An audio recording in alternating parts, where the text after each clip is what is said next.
So in case of selection sort, what we do is that we compare this 0th position or the element at the 0th position with all the other elements and bring on the smallest value in case, of course, in case of ascending sort, to this place, 0th place, right?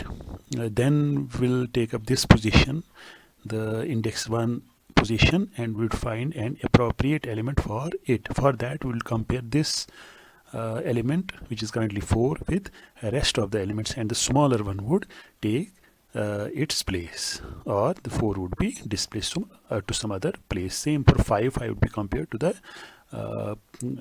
the next elements in the array, and if they are smaller, they would be replacing this 5 or the element at that position. So the procedure goes like this, that we start with 0th position of I and we go on up to this position. So for I is equal to 0, I less than n minus 1.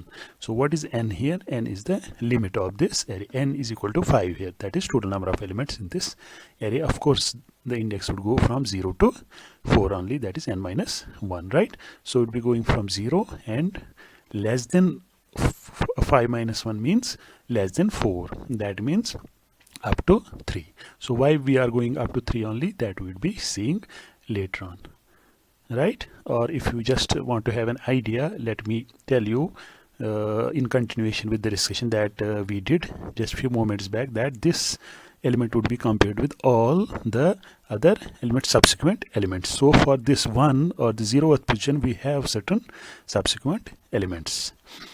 For 4, you have certain elements with which to compare this 4, and so on. But for this 3, there won't be any elements with which it would be. That is why we go up to this place only, and we leave out this last element because there is no other element to compare it with, right? What about J loop?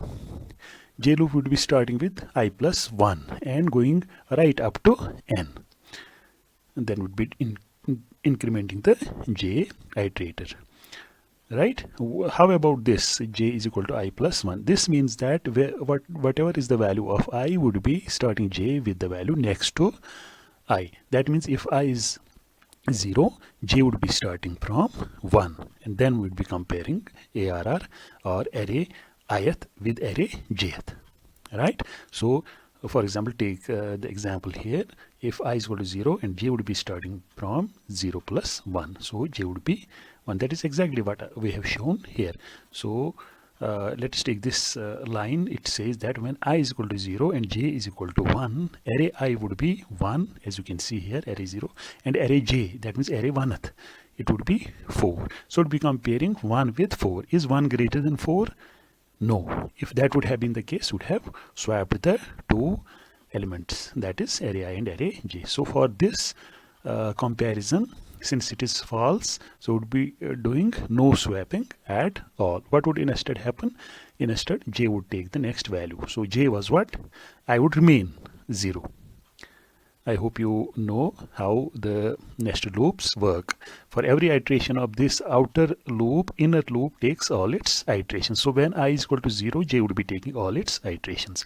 So when I is equal to 0, J would be taking the permissible iterations. That means J would be 1, J would be 2, J would be 3, J would be 4, and it is less than. What is n here? As we discussed already, n is 5. So less than 5 would mean 4. So J should be less than 5 means J would be taking the values of at max 4. That is 1, 2, 3, and 4. So let us move to where we were actually.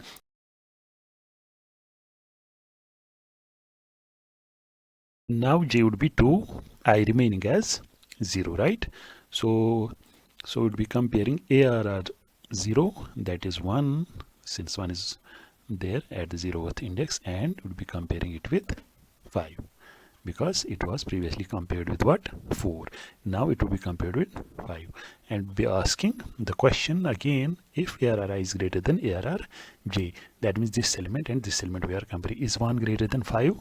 No. So the condition again false, no swapping would take place. So I would remain there. So has 4, so has 5. Now j plus plus would increment j to 3, I will still be 0. So it would be comparing 0th element, that is 1 again, but this time with the third element or the index or the array element with the index 3, that is of course 2, right? So is 1 greater than 2? No. So no swapping would take place. So in the meantime, j would take the value of 4. Here I is again 1. This time would be comparing with 3. So again 1 greater than 3 is false. So no swapping would take place.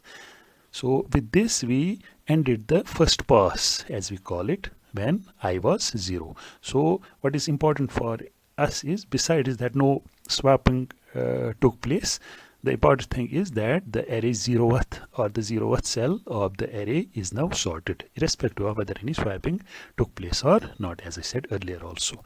So this part is done. 0th cell is done. Any guesses what should happen next? Yes, we'll go to this ARR 1th. That means we are finding an appropriate element now for the array with index 1. So that is this place. So for that we would be comparing this 4 with this 5, this 4 with this 2, and so on. Wherever we find a smaller element, that should come here, so that the array would remain sorted. So now I would move to, having completed this inner j loop, now I would be taking the next value, which is 1. Of course j we have started from I plus 1. That means I plus 1, 1 plus 1 is 2. So j would be started with 2. Right? So what is ARRI? ARRI is ARR 1th, that is 4. It would be compared with ARR 2, that means this cell. Is 4 greater than 5? No, no swapping would take place. In the meantime, I would remain same and j would be incremented to 3. This element would remain as 4. 4 is greater than 2? Yes. 4 is greater than 2. So here the swapping would take place. For swapping, what we do is we save ARR ith in temporary variable, then we shift to ARR jth to ARR I, and then at last we shift back the temporary value or this value that was stored in this temporary variable into ARR j positions. So that makes the two values do the swap, right? So 4 would be coming here and 2 would be coming here in this case, or in this iteration when I was 1 and j was 3. Swapping was permitted because ARR I value was greater than ARR j, so that should swap. So you till now you would have a faint idea that this place is already sorted. So if you can guess now, this element now that we have 2 there, it would be compared to the next element to which we had reached till now. So that element is 4. So 3 rather. So would be comparing 2 with 3. And as you guessed right, no swapping would take place at this point of time. Also why? Because 2 is not greater than 3. So this would end our another pass, right? So at the end of pass 2, we have sorted one more cell. So the array seems to be sorted till this point. Next would be taking this cell and finding an appropriate place or element for this. So remember here, or if you can observe here, that pass 1 when I was 0, we had 4 passes of j, or the 4 iterations of the j loop or the inner loop. For this, when I was 1, we have come across what? 3 passes or iterations. So needless to say, for I is equal to 2, we'll have 2 comparisons or 2 iterations and so on. So for I is equal to 3, we'll have 1 lesser, right?